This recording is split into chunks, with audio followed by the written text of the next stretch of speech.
Hey you're invited to Bike the Barns, a one-of-a-kind food and farming adventure taking place on Sunday, September 20th in the Verona Mount Horeb area. It's hosted by Fair Share CSA Coalition. This fundraising bike ride supports local farmers and fresh food access. And for the ride, you'll get farm fresh food and drinks, live music, and farm tours at each stop. Plus, this is for all skill levels. Spots fill up quickly, so register today at csacoalition.org and pedal together for fresh food for everyone. This is CityCast Madison.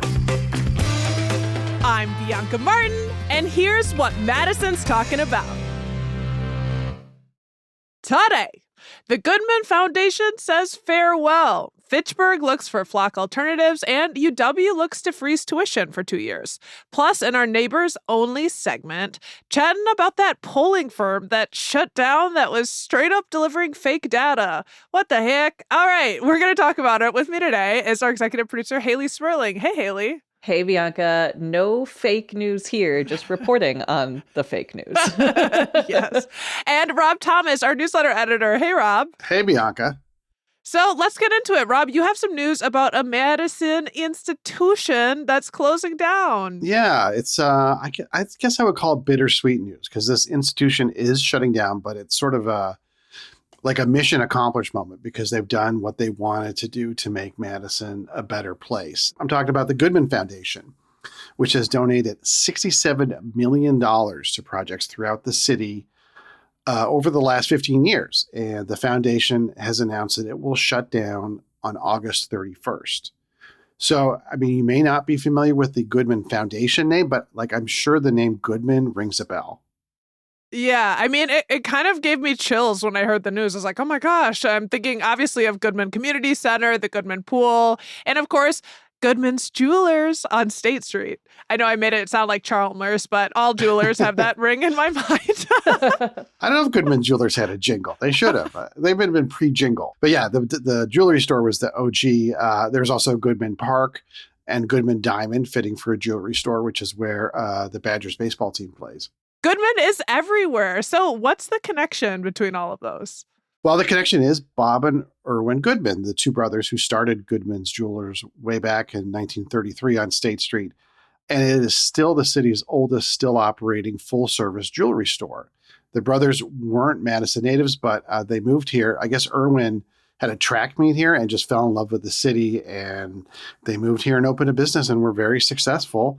And that success and that love translate into a really lifelong philanthropic spirit of using their good fortune to help improve the city.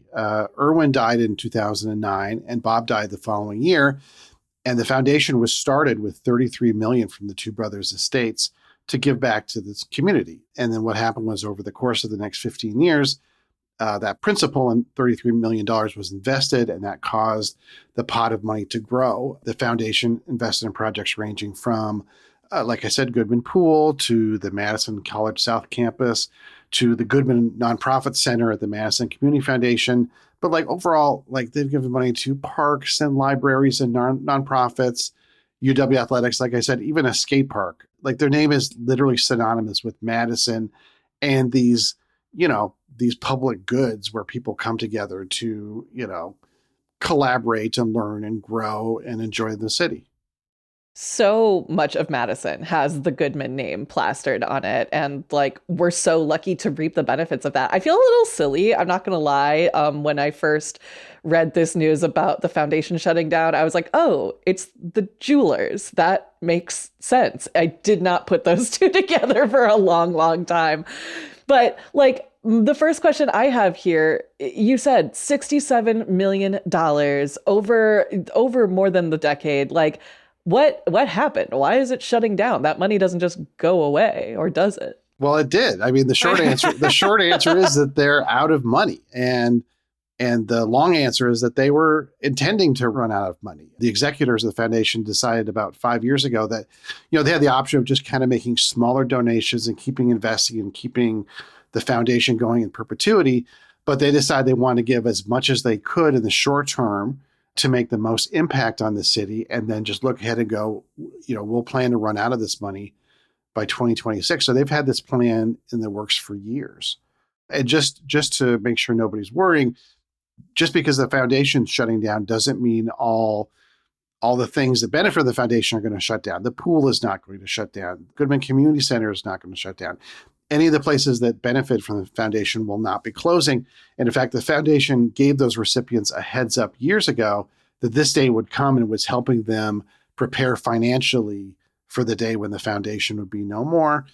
Florence Edwards Miller, who's director of communications for the Goodman Center, said that the center knew this was coming for a long time and has already plenty of sources of funding lined up. So there's no worry on that front. So kind of like I said, it's a bittersweet moment because they're closing their doors, but they've done so much for Madison. I mean, you see it everywhere. And Bob and Erwin Goodman really like embodies the spirit of like people who, share their good fortune with others. I mean, they were very successful on State Street. The jewelry store continues to operate. You might remember they had a big flood in January when a pipe burst. They seem to have rebounded from that. But it is kind of, it's kind of a lesson these days. We read so much about, billionaires and even trillionaires and super yachts and all these luxury compounds that they build for themselves. And, the Goodman story is just a reminder that the wealthy can actually use those riches to help their communities rather than build a libertarian base on Mars or whatever. Just throwing that one out there. I've had nobody in particular calling out on that one, but yeah. Yeah. Well, I mean, and you just think of all of the beauty that Goodman has offered Madison and that it is still going to flourish. Like I'm picturing all the wildflowers and nature over by the Goodman Center. It's a flourishing space and all Goodman things must come to an end. Ooh. Unless they don't, because it's still flourishing. So that's good stuff, man. And if y'all out there listening, if you have stories about how you've been impacted by the Goodman name, we'd love to know. Let us know by texting us or leaving us a voicemail on the CityCast Madison line at 608-318-3367. Share that Goodman love. We love hearing from you, and we'd love to include your thoughts in an upcoming mailbag segment. We've got more stories coming, and we're going to get to them in just a second. But first, we're taking a quick break.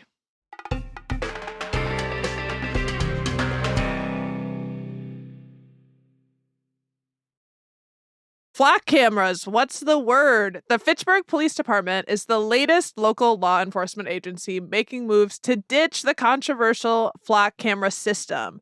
Fitchburg PD, along with the Dane County Sheriff's Office, are on the hunt for alternative technology. Haley, you've got the latest here. What do we need to know?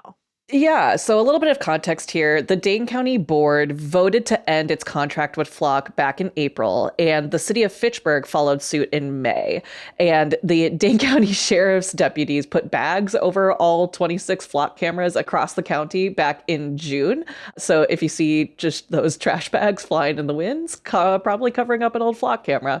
But in ending their contracts with Flock, both of these entities kind of cited the concerns over how this technology is used. I know we've talked about this a lot on the podcast, but a really quick primer for folks who aren't aware of what flock cameras are.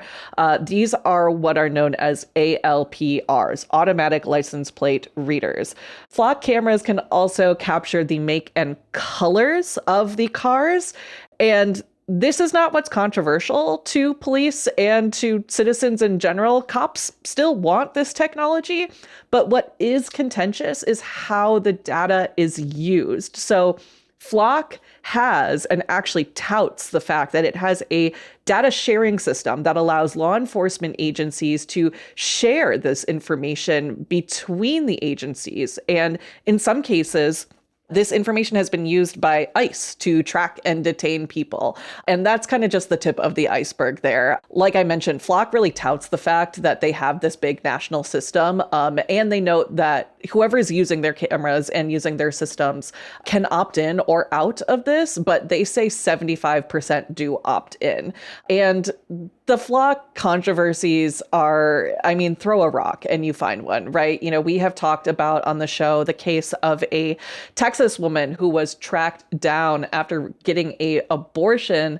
And closer to home, this is a story that might be familiar to folks. The Brown County Sheriff's Department in Wisconsin used Flock cameras cameras to identify and arrest a Wisconsin man who traveled to Michigan to buy weed. Tale as old as time. Wisconsin doesn't have legal weed, but our neighboring states do. Absolutely wild. And just this past week, a former Menasha police officer was sentenced to 6 months in jail for using flock cameras to track someone. And beyond that, there's a Milwaukee cop who resigned after it came to light that he was looking up his ex's plates 179 times in the flock system over a period of 2 months. So again, this is just the tip of the iceberg when it comes to these controversial flock stories. I know you guys have heard about these, but like, it's just kind of wild, right? It's insane. I did not know about the story about the person going to Michigan. If that's an operation underway, I think a lot of people are in trouble. Truly, truly. I may have heard about it. I plead the fifth, right? Yeah. But man, I mean, it's so wild. And I don't know. I mean, you guys must have seen what was happening in Minneapolis recently and all of their protesting around flock cameras there. And people, like, the whole city seemed to come together and be out at night taking the green scooters around. I don't know. I mean, people are really not happy about hearing instances like this. Civil liberties, man. Surveillance. There's a reason why people want privacy. We live in a surveillance state, whether we want to or not. And so now both Fitchburg and our Dane County Sheriff's Department are looking for alternatives to flock. And they're currently examining technology from Motorola and Axon. But even with these agencies ditching flock, like the question, Bianca, that you just raised of privacy, data security, and safety still remain. Like, even if they're not flock cameras, it's just flock in a different brand. But here's the thing. Our Dane County Sheriff Calvin Barrett is saying that they're going to implement some steps to sort of like assuage these fears around safety and privacy and whatnot. He said that some of the safeguards that they're looking to have in place include deleting records after 30 days, though there are some exceptions to this if there are ongoing investigations. He also said that they're going to be conducting weekly audits to ensure that no one is abusing the technology, no one's stalking their ex or people in their personal life, aka. And then Barrett also says that any license plate readers in Dane County would be prohibited for use for immigration enforcement, traffic enforcement, harassment or intimidation, or personal use or any non-official purposes. So it's kind of hard to track that last one, though, to be quite honest, because, in the case of that Milwaukee officer who resigned after essentially stalking his ex, like, you have to put in a reason for you to be looking up this license plate information, for you to be checking this. And a lot of times that reason can be something as simple as investigation. And who is going to be doing this auditing? I don't know. I've got a lot of questions about that. But, there's still the big concern about these new companies in the mix. And in reality, Axon might really even be scarier than Flock to anyone who is concerned about their privacy, because not only does Axon make ALPRs, they also make police-worn body cameras, drones, and small uncrewed ground vehicles. And of course, all of this is powered by AI, which opens up a whole new can of worms, because Axon recently unveiled its new AI system dubbed Axon Vision. And according to the company, this technology can, quote, recognize observable activity such as physical altercations, unauthorized access, medical emergencies, or hazardous conditions in real time. Very, very scary to me, I'm not going to lie. Axon claims that its technology is, quote, designed to identify activity, not individuals. It does not perform facial recognition or biometric identification. But my question is, for now, is that coming down the line? Like, we are living in surveillance state for real. Rob, I see you shaking your head. Well, I think one thing we can agree on is we trust AI, right? Not to make any mistakes. I mean, the technology, they can't tell me how many E's are in December, is going to be in charge of all this, reading all these situations on their cameras and making snap judgments about them. Like, it's very troubling.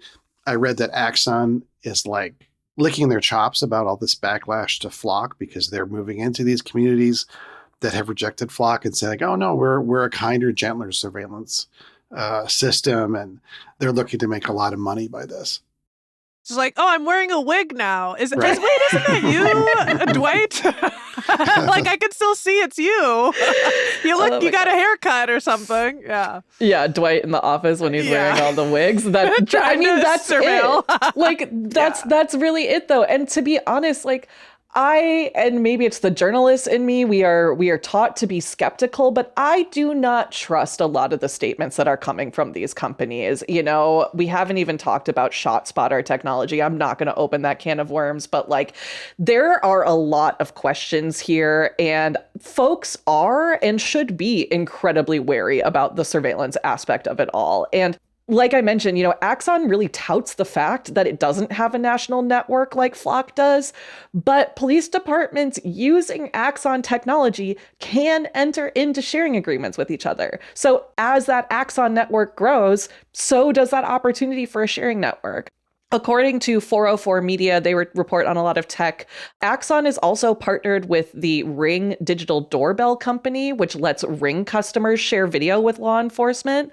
And notably, Flock and Ring canceled pretty much a similar partnership after massive public backlash. So, like, at the end of the day, are the tides just going to turn against Axon? I don't really know. I'm glad that we're talking about this here because this is an important conversation for us to keep bringing up. Back again to Fitchburg and Dane County, our local law enforcement are still very much testing out all of this technology, and they're going to be doing that for a few months. So it'll be a little while before any decision is made. But I really encourage folks, if you're interested in this, you know, keep up with your local news, keep up with your city council, write a letter to the sheriff's department, let them know how you feel. Or call us. Tell us how you feel. Honestly, it's just, there's a lot of laughter in this segment because it's terrifying. And what do you do? Like, we're trying to bring you the information, but it is quite alarming and troubling, like you said, Rob, because everything around us has cameras and microphones and, you know, what and how different companies are using them. Then a different company, oh man, that's really unpopular. Now a new one will pop up. It's like, I'll do it. Right. I'll take that contract. Yeah. Wow. And police do like this technology. Like a Fitchburg captain said, he estimated they've closed dozens of cases because of license plate readers. So it's not going to go quietly. I don't know if you guys have seen, I've been watching the Christopher Nolan Batman movies recently, and in The Dark Knight, there's kind of that scene where Bruce Wayne is handing over this massive surveillance technology to Morgan Freeman, and Morgan Freeman is like, this is so messed up, and you should absolutely not be doing this. And now watching this from a 2026 lens, I'm like, this actively exists in our society, and we're letting it happen. Voice of God, Morgan Freeman. There's a lot more to discuss here. We're taking it in bites. It's Friday News Roundup, so we've got more stories. Up next is UW looking to cut costs for students. Before we get to that, we're going to take a quick break.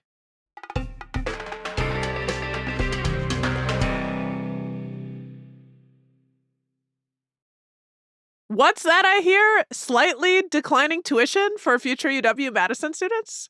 That's a different story than we've been hearing year after year, which is tuition hikes. So the news is the universities of Wisconsin announced this Monday that they are open to implementing a tuition freeze for 2 years and then capping tuition at the rate of inflation for the following 2 years. They're calling it a 4-year tuition pledge. It's an exciting thought, and they say that they want to do that with the help of the state. They're seeking $190 million to do so from the state of Wisconsin. Rob, you had a fantastic write-up about this in the newsletter this week, but TLDR, UW is planning to pitch a collaborative plan for a tuition freeze to the legislature as a part of their larger budget proposal for the upcoming biennium.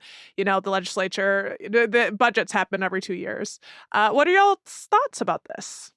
Well, as somebody who has 2 kids attending the UW-Madison, I do have a vested interest. So I don't know if I should recuse myself from this segment or not, but, you know, less cost is always an attractive thing, especially these days with inflation.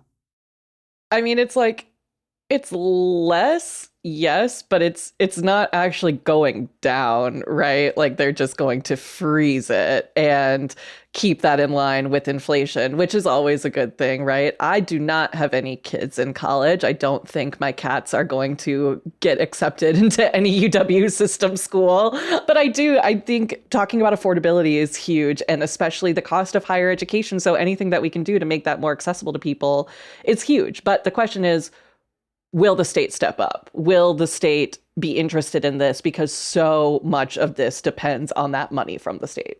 Right. And this is a public university system.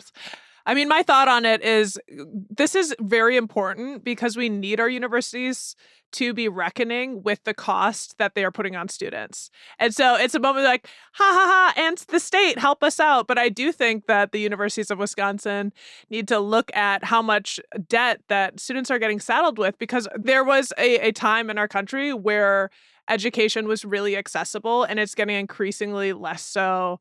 And like now we're looking around and like the average time that people are buying houses, they're in their 40s. Like things have really changed in big part because everyone needs a higher education degree, and it's also going to cost you a house when you're done with it. Like this is like a very serious thing. So I'm glad that they're reckoning with it.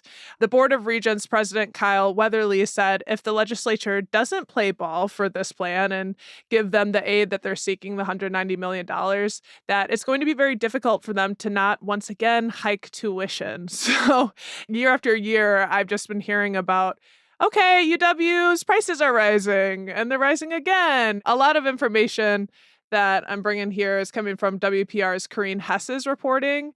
There's a quote from Weatherly saying, UW has the same inflationary pressures that every other business, every other organization in the country is under right now. And he went on to say, in addition to that, we need to fund our payroll increases that are set by the state.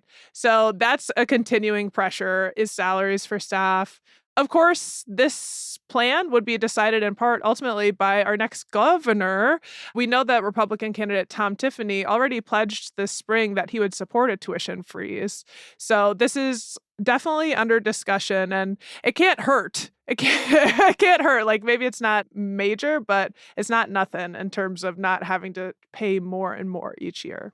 I mean, we know legislators love a tuition freeze. We know particularly Republican legislators love a tuition freeze. Folks might remember that back in 2013, then Republican Governor Scott Walker signed a tuition freeze into law that lasted basically almost a decade. When I was in school, that tuition freeze was in place, and I kind of just didn't really think anything of it. I was like, yeah, obviously, keep it at this price, whatever. But I've said it before on the show, and it just makes me sad to say it again. Madison is a city whose economy is built so much on institutions. So whether that's UW-Madison as an institution, the state of Wisconsin as an institution, the city of Madison as an institution, Dane County government as an institution, and those all used to be very steady, very reliable, very good paying jobs. But now there are hiring freezes. No one is getting a raise. Departments are getting cut.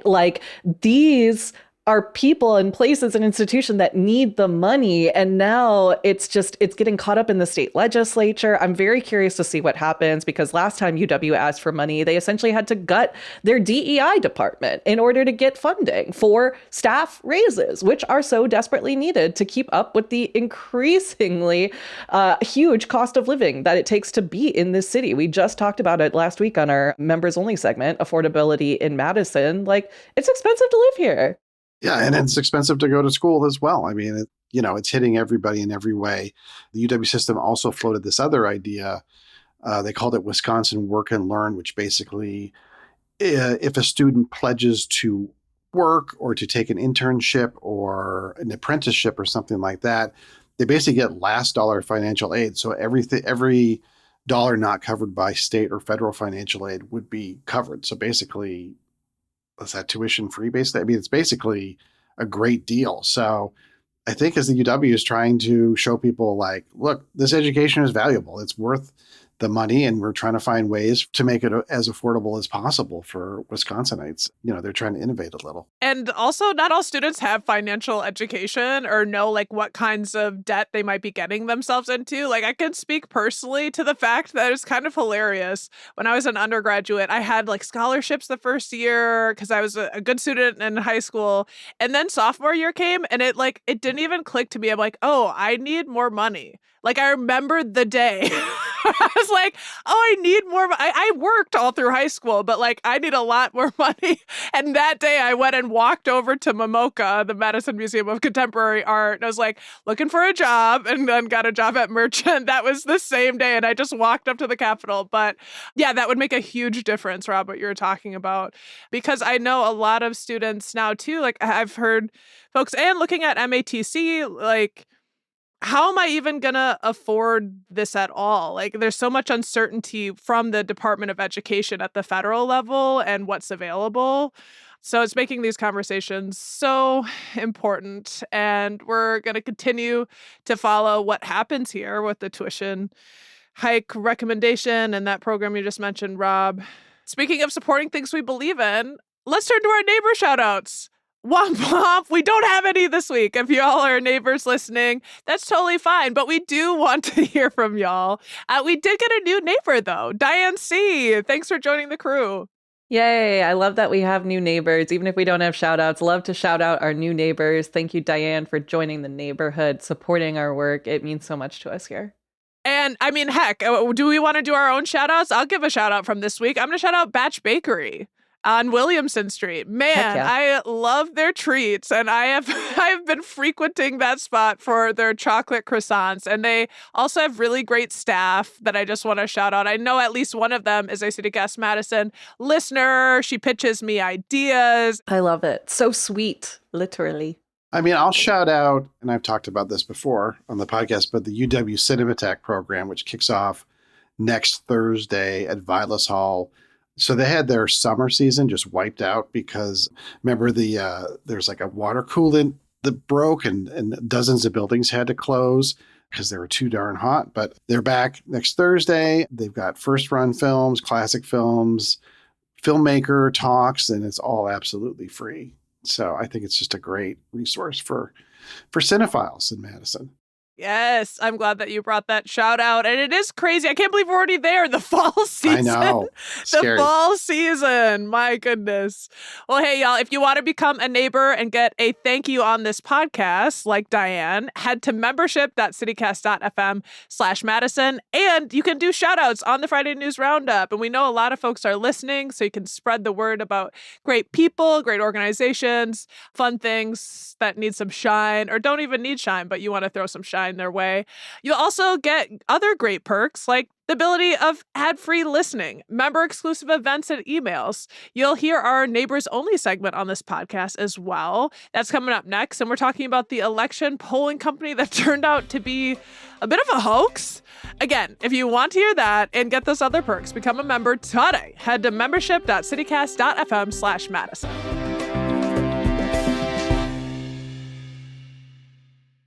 All right, Rob Thomas, thank you so much. Thanks, Bianca. And Haley Sperling, thank you. See you next time.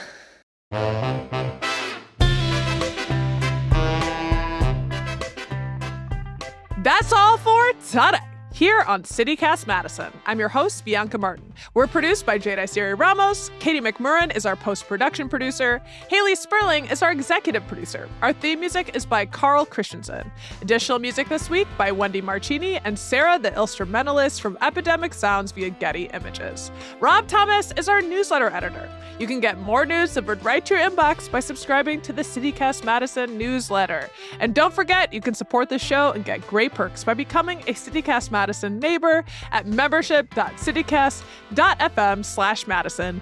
Join us, y'all. And if you enjoyed today's show, why not share this podcast with someone who does not want to live in a dystopia? Alrighty, see you back here Monday morning with more news from right around the city. Until then, thanks for listening and have a wonderful weekend.